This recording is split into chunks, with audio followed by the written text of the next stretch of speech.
The spaceship landed on a Tuesday morning in September.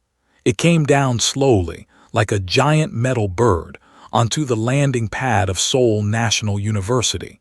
Students gathered behind the safety barriers to watch. Some held their phones up to record. Others whispered to each other with excitement and fear. Professor stood at the front of the welcome committee. He was a small man with hair and kind eyes. He had been teaching xenobiology for 20 years, ever since Earth made first contact with alien species. Today was special. Today, the first students would arrive for the academic exchange program. The ship's door opened with a hiss of steam. Felt his heart beat faster. They came out one by one. They were tall, very tall. The smallest one was at least 8 feet.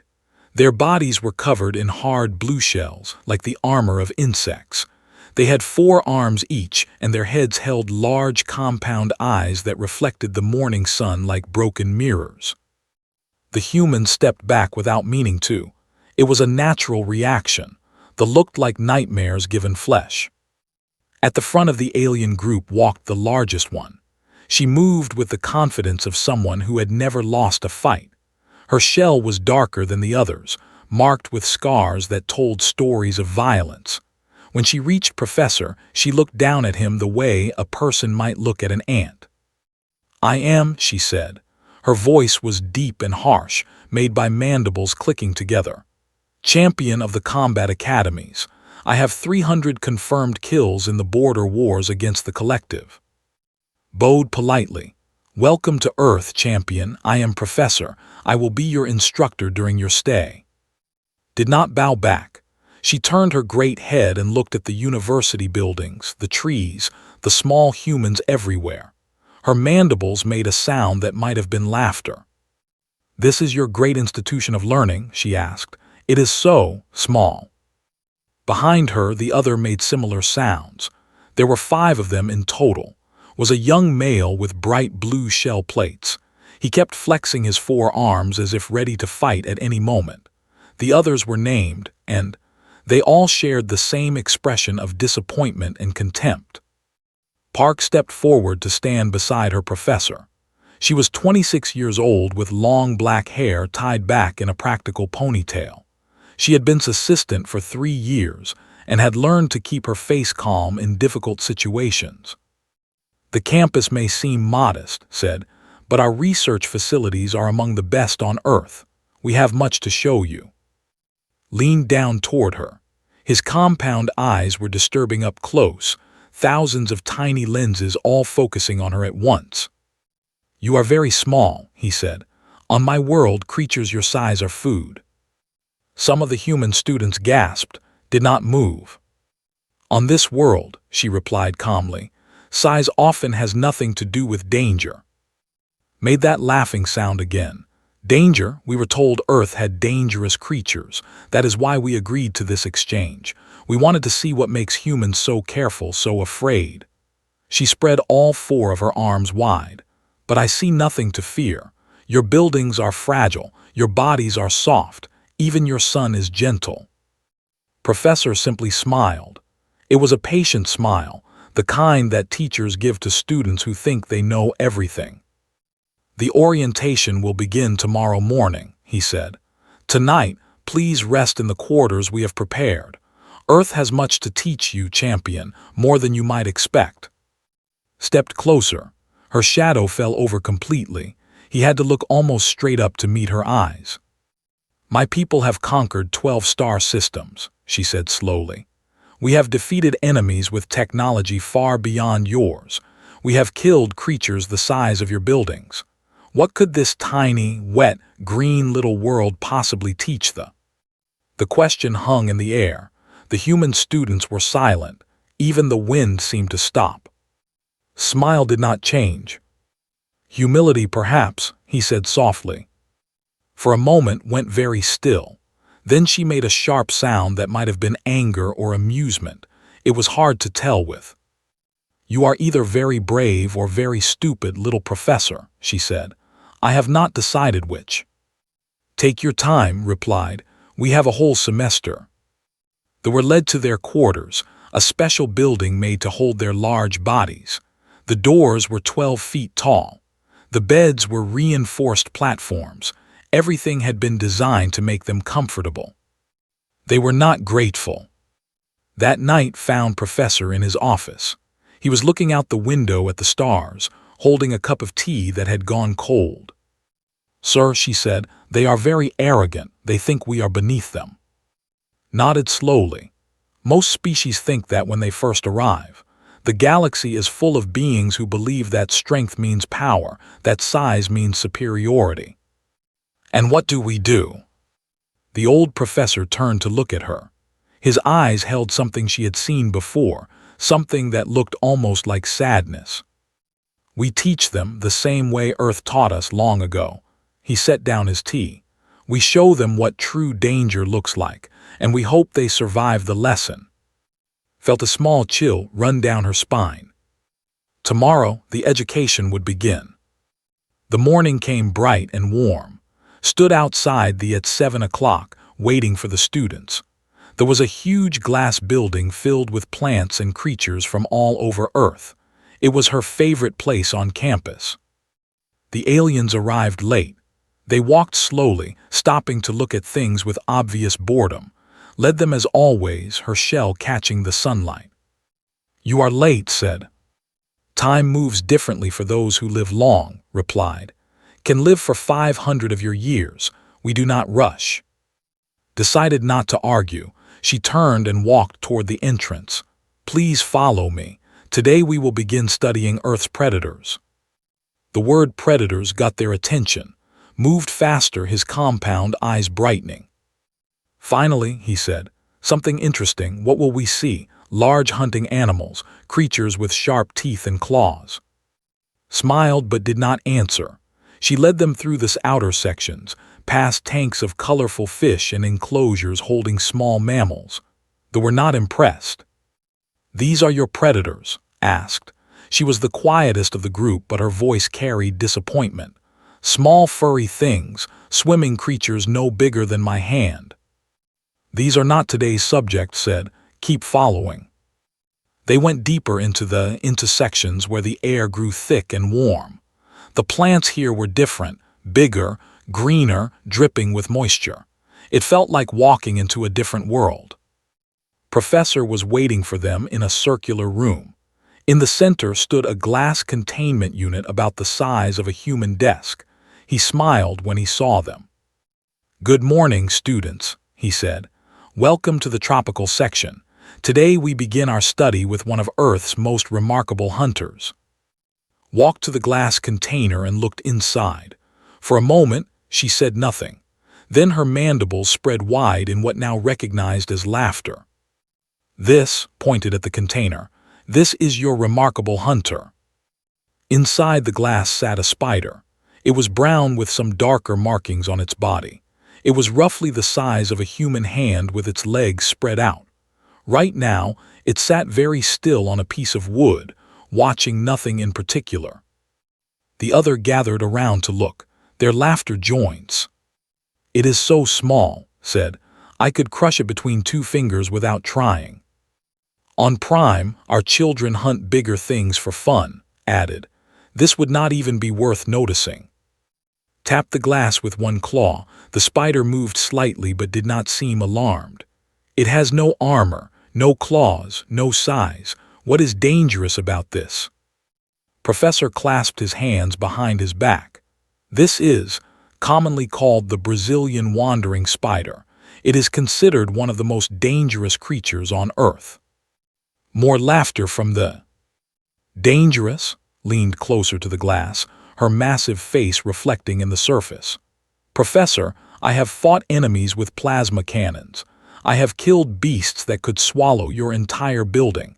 This little thing could not hurt me if it tried for 1,000 years." "The spider has no interest in fighting you," replied calmly.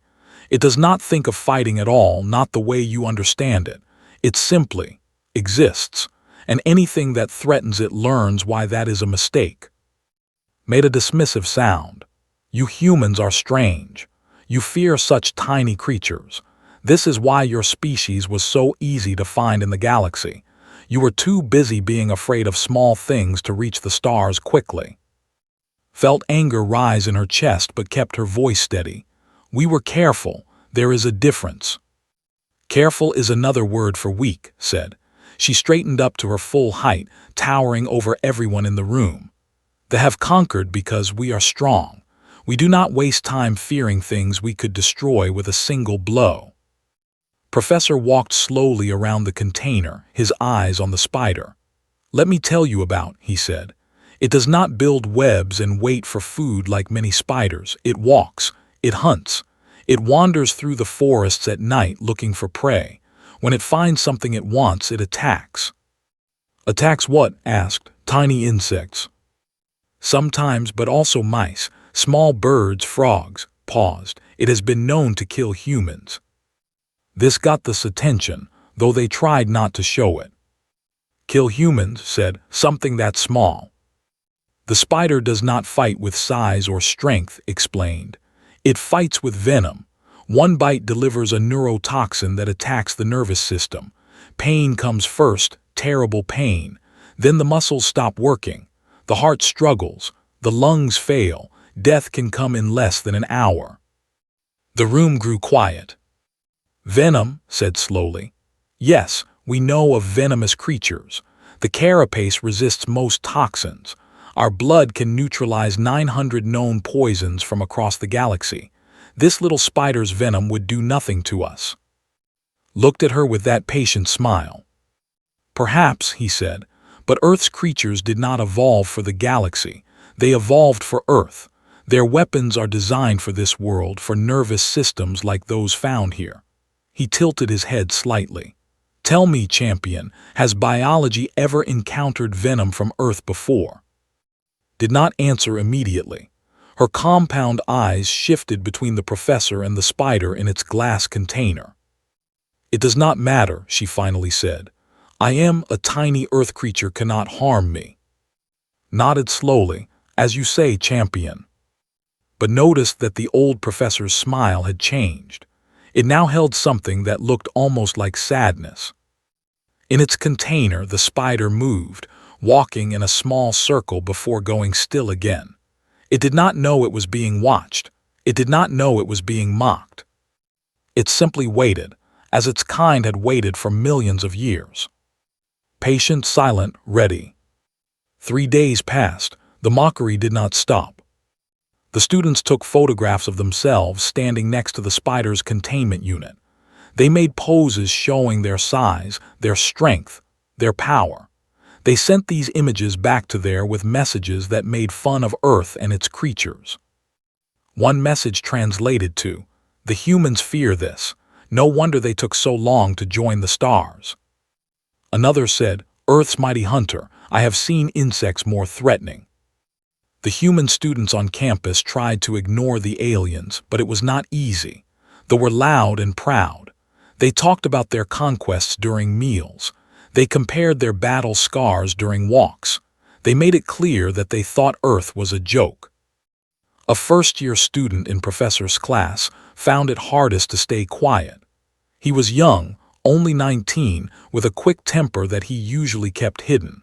But watching the laugh at his planet day after day wore him down. They do not understand, he said to one evening.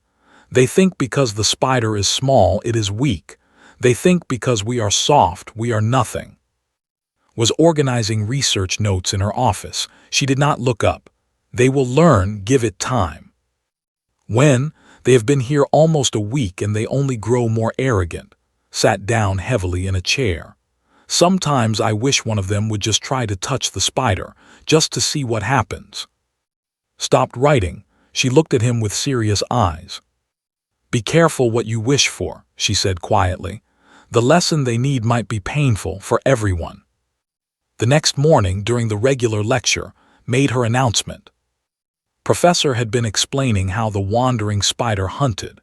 He showed videos of it moving through Brazilian forests at night, its 8 legs carrying it with terrible purpose. He explained how it did not run from threats but stood its ground, raising its front legs in warning. The spider does not know fear, said. It has never needed to learn it. 400 million years of evolution have made it perfect for what it does. Stood up from her specially made chair. The metal groaned under her movement. Enough of this, she said. I have listened to your lectures. I have watched your videos. I have heard your warnings about this tiny creature, and I have decided something. The room went silent. Human students looked at each other nervously. I wish to demonstrate superiority, continued. Clearly, your kind does not understand what true strength means, so I will show you. Set down his pointer. What do you propose, champion? A simple contest. His mandibles clicked with what sounded like excitement. Put me in an enclosed space with this spider. No barriers, no glass, just me and the creature. I will show your students what happens when a real warrior meets this thing you call dangerous. Gasps from the human side of the room, and the other made sounds of approval. Raised his hand before he could stop himself. Champion, with respect, the wandering spider's venom is extremely potent, even with your natural resistance. Natural resistance, laughed. Boy, my carapace has stopped plasma fire. My blood has fought off poisons that would dissolve your entire species. What can a creature the size of my smallest claw possibly do to me? The venom affects the nervous system, pressed on. It is not like other poisons, it. Enough, raised one of her 4 arms. I did not come to Earth to be lectured by children. I came to learn if humans had anything worth teaching. So far, I have seen nothing but fear of small things. She turned to Professor. Her compound eyes reflected his image 1,000 times. Well, Professor, will you arrange this demonstration, or are you too afraid? The old man was quiet for a long moment. He looked at the champion, then at his human students, then at something passed between teacher and assistant, an understanding built over years of working together. The observation chamber can be prepared, said finally. But I must ask you to reconsider. Earth's creatures did not evolve for alien biologies. We do not know exactly how the venom would affect physiology. You do not know because no one has tried, replied. I will be the first, and when I crush your little spider beneath my foot, your students will understand what real power looks like. Nodded slowly. Then we will prepare the chamber for tomorrow. All students and faculty will be invited to observe. Good, sat back down, her chair groaning again. Finally, something interesting will happen on this boring little world. That night found Professor standing alone in front of the spider's container. He did not look up when she approached. Sir, she said, should we warn them more strongly? Should we refuse to do this? Would they listen? Asked. They have conquered 12 systems. They have never met something they could not overpower. They do not believe that such a thing exists. Then we are just going to let this happen. The old professor finally turned to look at her. His face was tired, sad, but also something else. Something that might have been acceptance. I have taught xenobiology for 20 years, he said. I have worked with 17 different alien species. And I have learned one truth that never changes. What truth? Looked back at the spider. It was walking slowly around its enclosure, 8 legs moving with perfect precision. Some lessons cannot be taught with words, he said. Some lessons can only be learned through experience. He sighed deeply. They wanted to know what makes Earth dangerous. Tomorrow they will find out. Watch the spider with him in silence. It was so small, so simple, so ancient. And tomorrow, it would face a warrior who had conquered star systems. She wondered who would be teaching whom. The observation chamber was full by 9 in the morning. Human students filled the upper galleries, sitting shoulder to shoulder on benches that rose up like steps in a theater. Faculty members from 6 different departments stood along the walls. Even Chancellor came, a serious woman with hair and sharp eyes who rarely left her office. The chamber itself was a large circular room with reinforced glass walls. It had been built years ago for studying large alien creatures, but today it would hold something different. entered through the main door, her massive body filling the entrance. She had removed her shield generator and her communication device. She wanted no technology, no advantages that the humans might later use to question her victory. "I want this to be pure," she had said earlier. "Just me and the creature, nothing else." And the other watched from the gallery, their compound eyes bright with excitement. This would be a great story to tell back home. Professor stood at the control panel outside the chamber, was beside him holding a medical kit, was somewhere in the crowd, unable to look away. "Champion," said through the intercom, "this is your final chance to reconsider. We have antivenom prepared, but we have never used it on biology. We cannot guarantee." "Begin," interrupted. "Release the creature." Pressed a button. A small door opened at the base of the chamber wall. For a moment, nothing happened. Then the spider emerged. It moved differently now that it was free. In the container, it had been calm, almost lazy.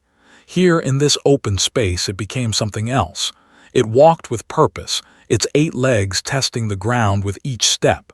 Its body was low, ready. The crowd fell silent. Watched the spider approach with amusement. It was still so small compared to her, barely reaching her ankle if it climbed her leg. "This is what you fear," she announced loudly, her voice echoing off the glass. "This tiny thing, this nothing." She spread all 4 arms wide.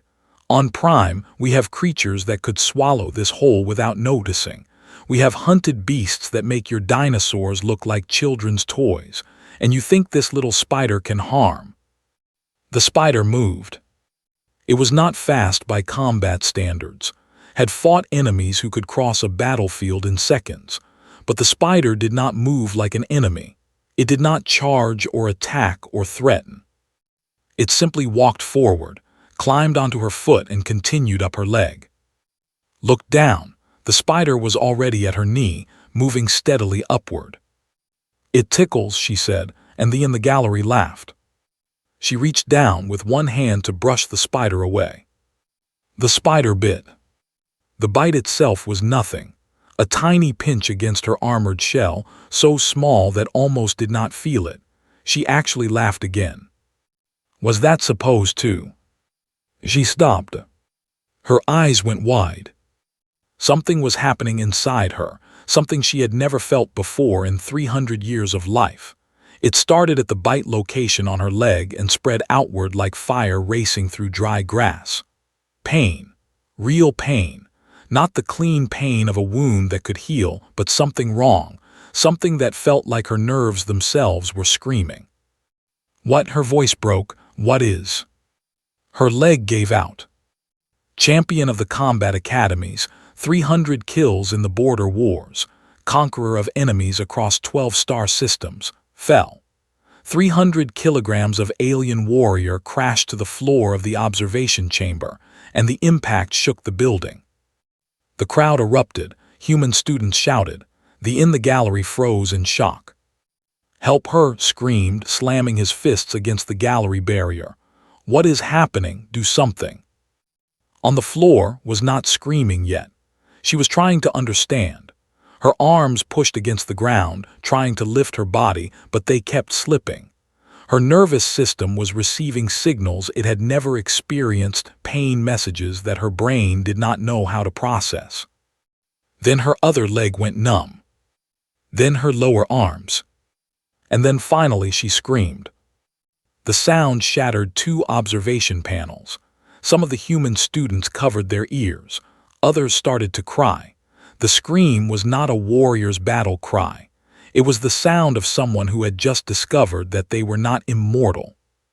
Professor's voice came through the intercom, calm and steady. "The neurotoxin attacks the sodium channels in nervous tissue. It disrupts the signals between brain and body. First comes pain, overwhelming and absolute. Then paralysis as the muscles stop responding. Then, if not treated, the heart fails. The lungs stop. Death follows." Writhed on the floor, her massive body convulsing. The spider had long since retreated to a corner of the chamber. It sat there now, completely still, utterly uninterested in the chaos it had caused. Your carapace means nothing, continued. The toxin entered through the small gap at your joint, where armor must be thin for movement. Your blood's famous resistance means nothing, because it has never encountered this particular compound. Earth's chemistry is alien to you. The chamber door opened. Ran in with the medical team, carrying equipment and antivenom. They surrounded the fallen champion, working quickly and without fear. Knelt beside's head. His compound eyes were wild, unfocused, seeing things that were not there. "Listen to me," said firmly. "We are giving you antivenom, it will help, but you need to stay calm. The more you fight, the faster the poison spreads." Kanat's voice was barely a whisper now. "Cannot move, cannot feel, I am dying, I am." "You are not dying," said. "Not today, we are going to save you. But you need to remember this moment, champion. You need to remember that on Earth, the smallest things can bring down the mightiest warriors." She looked up at the gallery, at the students who stood frozen in shock, at the human students who watched with a mixture of horror and something else. Something that might have been pride. 400 million years, said, loud enough for everyone to hear. That is how long spiders have existed on Earth, before your species, before most species in the galaxy. They survived everything this planet threw at them, every extinction, every disaster, every change. They did not survive by being big or strong or fast. They survived by being perfect at what they do. She looked down at. You wanted to know what makes Earth dangerous. Now you know. Our smallest creatures carry death in their blood, and they have been practicing for longer than your stars have been burning. The antivenom began to work.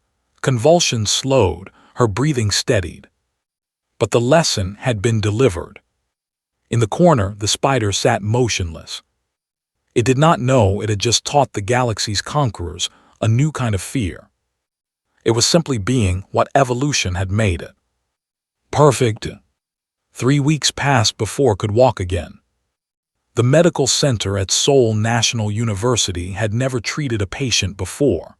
The doctors worked carefully, learning as they went, adjusting their treatments to alien biology that did not match anything in their textbooks.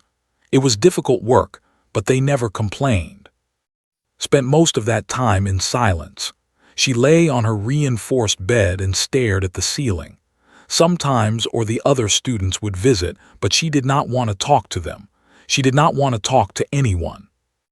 The shame was worse than the pain. News of what happened spread quickly, first across Earth, then to the other alien species living in the solar system, then outward to the galaxy. The government sent angry messages demanding explanations. They wanted to know how their champion had been defeated by something so small. Chancellor responded with documents, research papers about Earth's venomous creatures, evolutionary histories going back hundreds of millions of years, a complete report on the incident written by Professor himself. The government fell silent after that. There was nothing to argue about, had made her choice. She had been warned, she had refused to listen, and she had learned what humans already knew. Earth was not a weak world. It was a dangerous one, filled with creatures that had learned to kill in ways that alien species could not imagine. On the day was released from the medical center, she asked to meet with Professor, not through official channels, not as a champion meeting an instructor, just two people alone having a conversation. The professor came to her room in the evening. He brought 2 cups of tea, a human custom that had started to appreciate during her recovery. She could not hold the small cups easily with her large claws, but she tried anyway. I have fought across 12 systems, said quietly. The room was dim, lit only by soft lights that did not hurt her recovering eyes. I have faced enemies with warships, armies, weapons that could destroy planets. None of them defeated me. Sat in a human-sized chair that looked tiny next to her bed. He sipped his tea and listened. A creature with no mind, continued. No technology, no plan, no hatred or anger or desire for victory. It was not trying to defeat me. It was not trying to do anything. It just bit me, because I was there, because I was a threat. The spider was not your enemy, said gently. It was simply being what evolution made it, efficient, precise, perfectly designed for its purpose. To kill things that threaten it. Yes. Was quiet for a long moment. Her right forelimb trembled slightly. The doctors said that might never fully heal, a permanent reminder of her lesson. My people thought humans were weak, she finally said. Soft bodies, short lives, no armor, no natural weapons. We thought your species survived by luck and numbers, nothing more. And now, turned her great head to look at the old professor. In the dim light, her compound eyes did not seem threatening anymore. They seemed tired, humbled. Now I understand something important, she said. Humans did not conquer Earth. You survived it. Every creature with venom or claws or teeth, every virus and bacteria that wanted to eat you from the inside, every disaster that should have ended your species. She made a sound that was almost respectful. You fought all of it for millions of years, and you won. Nodded slowly. We did not win by being stronger. We won by being careful, by learning, by respecting the things that could hurt us. Fear. Not fear, understanding. The professor set down his tea. Fear makes you run away. Understanding makes you prepare. Humans are very good at preparing. Considered this. Outside, the sun was setting over Seoul. The sky turned orange and pink, colors that seemed too soft for a world as dangerous as this one. The exchange program continues next semester, said. We will be studying the stonefish. Some say it is the most venomous fish in Earth's oceans. Its spines carry a toxin that causes pain beyond description. Shuddered, it was strange to see such a large creature react with obvious discomfort. I believe, she said carefully, that I would prefer to observe from a safe distance. Smiled. It was the same patient smile he always wore, but now understood it better. It was not the smile of a weak creature trying to seem brave. It was the smile of someone who had seen many beings learn hard lessons and who hoped they would survive to remember them. A wise choice, champion. Do not call me that anymore. Looked at her trembling limb. I do not deserve the title, not after this. You survived, said. On Earth, that is its own kind of victory. The delegation left 2 months later. They boarded their ship with much less arrogance than when they arrived, and the others walked with their heads lower, their movements more careful. They had spent weeks learning about Earth's other dangerous creatures, and each lesson had added to their respect. And stood at the landing pad to say goodbye. Stopped in front of them, towering as always, but somehow seeming smaller than before. I will tell my people what I learned here, she said. About Earth, about humans, about the small things that carry death in their blood. What will you tell them? Asked. Was quiet for a moment. I will tell them that the galaxy has it wrong. They think humans spread so far because you are numerous, because you breed quickly, because you are adaptable. She looked at the campus behind them, the trees, the buildings, the small students walking to class. But that is not the real reason. What is the real reason? His mandibles spread in something that was almost a smile. You are not warriors despite your world, she said. You are warriors because of it. Your planet tried to kill you every day for millions of years, and you survived, not by being big or strong or armored, but by being smart, patient, careful. She placed one massive claw over her heart. The conquered by force, but humans conquered by learning, and learning lasts longer than force ever will. She turned and walked toward her ship. At the top of the ramp, she stopped one more time. Tell your professor thank you, she said. He was right. Earth taught me humility, and I will never forget it. The ship rose into the sky and disappeared among the clouds. Watched it go, then turned to with a small smile. Another successful semester, she said. Laughed, but it was a nervous sound. Do you think they really learned? Thought about her trembling limb and her quiet voice and the new understanding in her eyes. Yes, she said, I think they did. Behind them in the wandering spider sat in its container. 8 legs, 8 eyes, 400 million years of evolution. It did not know it had taught the galaxy's conquerors to fear the small. It did not know it had changed the way an entire species thought about Earth. It was simply being what it had always been. Perfect, patient, deadly. And somewhere in the stars, they were spreading the word. Never mock what you do not understand. Earth has teeth in places you cannot see.